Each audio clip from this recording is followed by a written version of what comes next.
de sangre, sea en forma aguda, sea en forma crónica, por parte del tracto gastrointestinal. Cuando es aguda, presenta signología muy característica definida el día de ayer como melena, hematemesis, hematoquesia o rectorragia.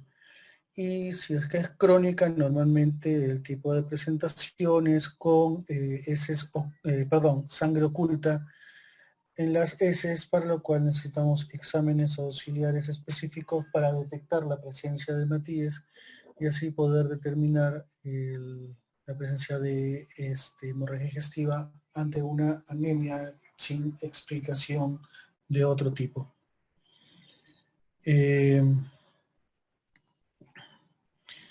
Hay que recordar también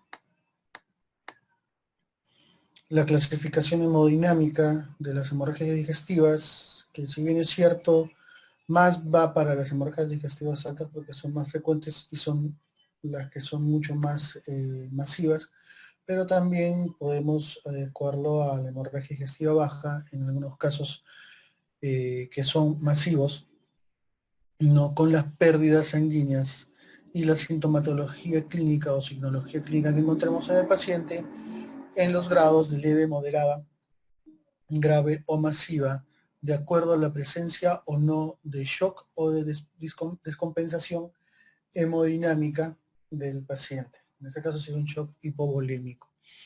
Entonces, recordar eso de ahí que nos va a servir para el manejo resucitatorio inicial del paciente, tanto en las altas como en las bajas, con líquidos como cloruro, lactato de Ringer o con coloides tipo hemarcel, plasma o unidades de sangre, si es que en casos el paciente lo requiriera.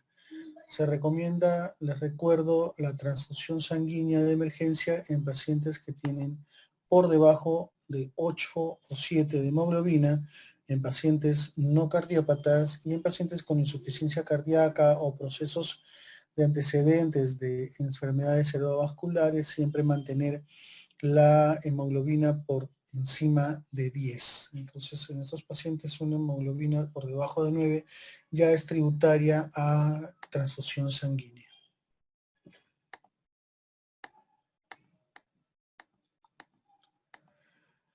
Entonces, ¿qué es la hemorragia digestiva baja? La hemorragia digestiva baja es aquella que se presenta por debajo del ángulo de Treitz, es el ángulo que divide las altas de las bajas. Y en algunos libros, en algunas literaturas, se encuentra una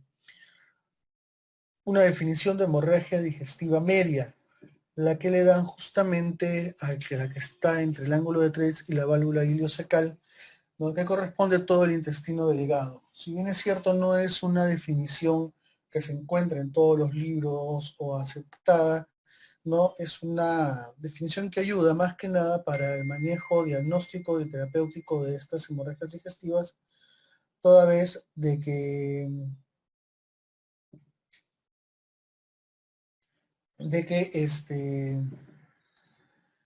nos va a ayudar a utilizar los medios diagnósticos.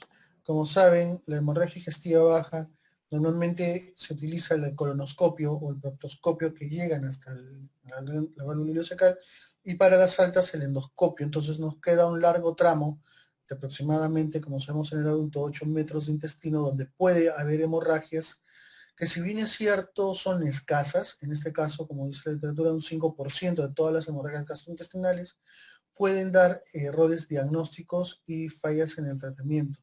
Entonces es una parte muy importante que se tiene que saber cómo inspeccionar, y para eso se utiliza principalmente la enteroscopía o la cápsula endoscópica para poder hacer diagnósticos de hemorragias de intestino delgado. Las hemorragias digestivas bajas en sí per se, o sea, las de colon más que nada, en este caso las vamos a llamar así, ya son más o menos el 90% de las hemorragias digestivas bajas en general, ¿no? Y más o menos son un 25-45% de todas las hemorragias gastrointestinales. Entonces, es la segunda en frecuencia, con una tasa de mortalidad de 2 a 4%, y que no ha disminuido, ya que no es igual que la endoscopía alta, que tenemos mucha más capacidad terapéutica por la endoscopía, porque la colonoscopía tiene un limitante que, si bien es cierto, hay terapia endoscópica por colonoscopio, no está tan avanzada y tan estudiada como la endoscopía alta. Pero la mortalidad de todas maneras es baja, ¿no? Es 2 a 4% en un promedio de 3% y no es tan alta como la hemorragia digestiva alta. En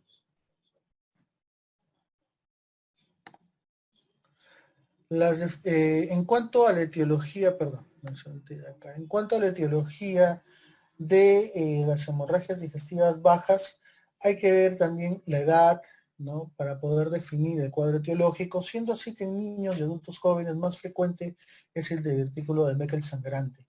Mientras que en ancianos, el cuadro más frecuente es la patología no rectal, sobre todo la patología hemorroidal en general, ¿no? En adultos y ancianos. Pero hay que ver que también puede haber divertículos sangrantes, la diverticulosis, ¿no? Que puede sangrar y que puede ser autolimitada, más o menos en el 80% de los casos, pero tiene un problema de recurrencia más o menos en el 25% de los casos a los primeros 4 años de haberse presentado la enfermedad. Esta es la segunda patología en cuanto a la frecuencia de sangrado, y el resto se divide entre la angiodisplasia intestinal, que más se presenta en la zona de ciego y colon ascendente, y no hay un tratamiento efectivo para esta angiodisplasia, ni por tratamiento médico, ni tampoco por tratamiento invasivo con colonoscopia.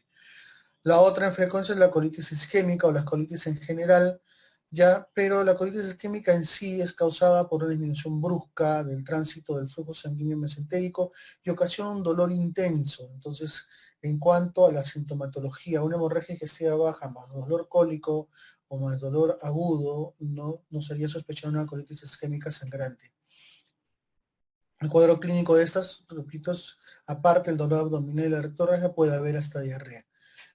Otra causa frecuente últimamente en lo que es hemorragia digestiva baja son los tumores, pero estos tumores es muy rara la hemorragia digestiva aguda.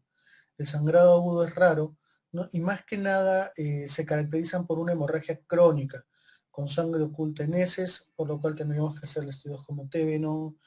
Etcétera, para poder definir si es que en caso este paciente está sangrando o no. Lo que sí acotar de que si es que hay un sangrado eh, profuso, rectal, acompañado de dolor importante, aparte de la hemorroides trombosada, podría ser un tumor, ¿no? en ano o recto en el que esté sangrando.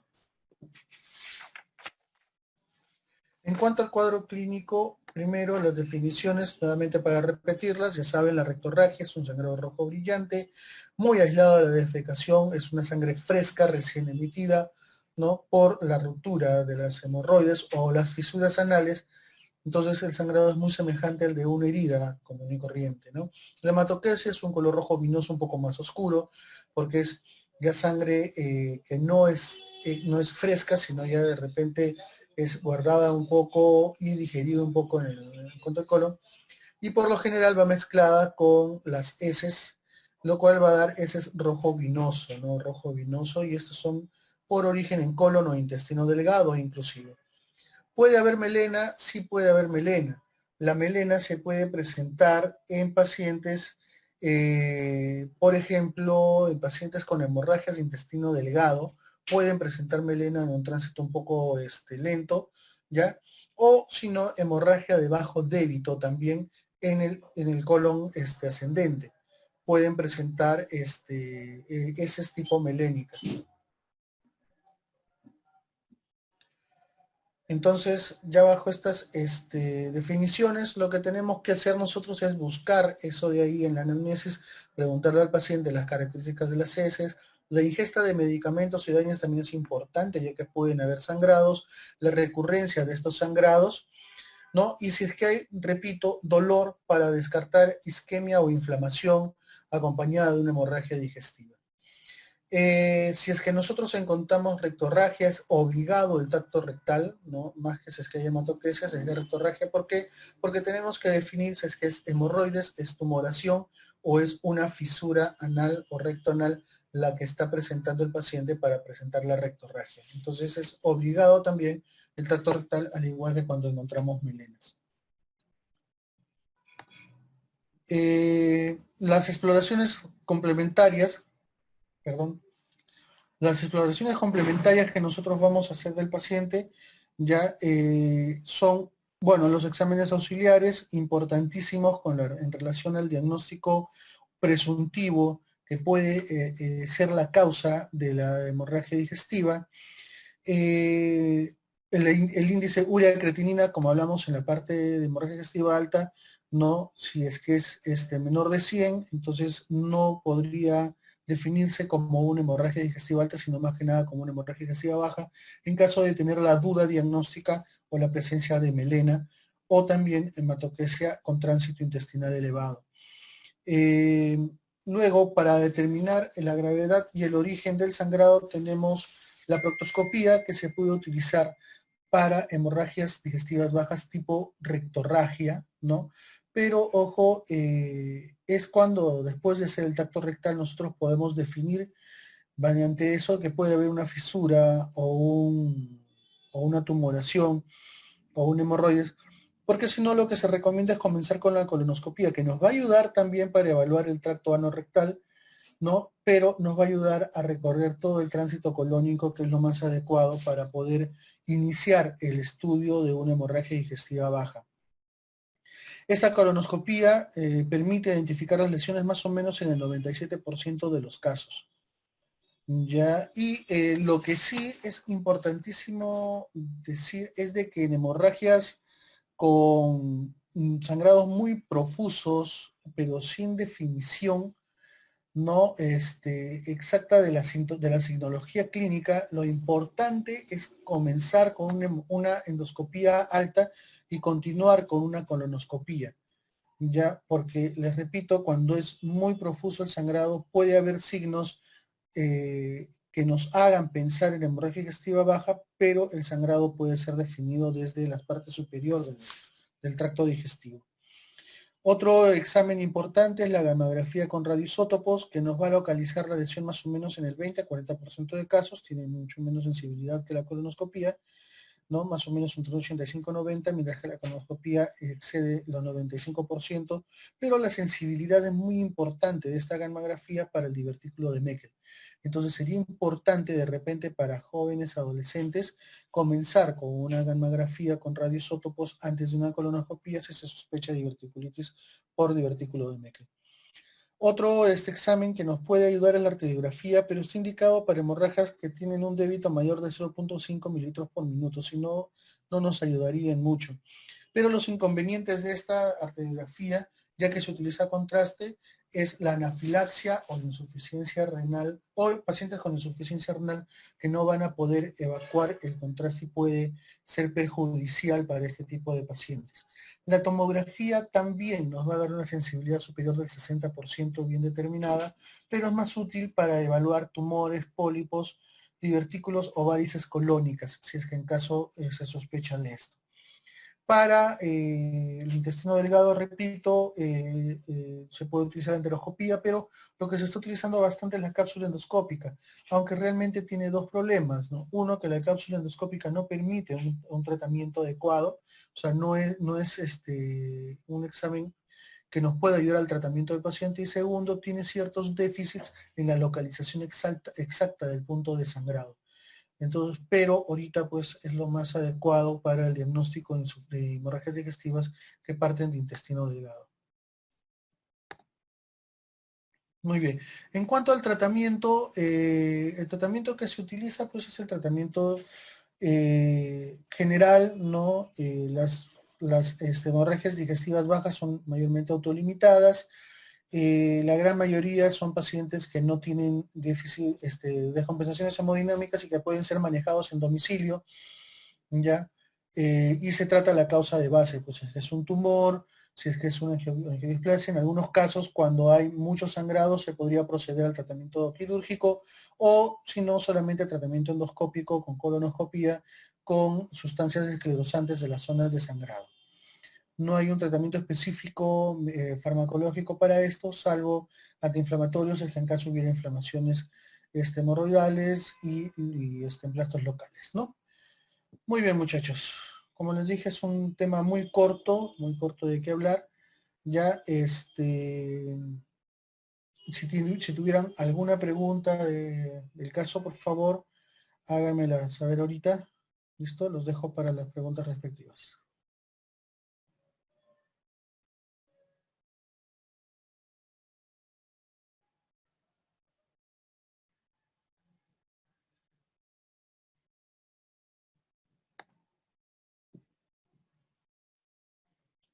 Muy bien, muchas gracias por su atención. Los dejo entonces para que sigan con sus actividades académicas.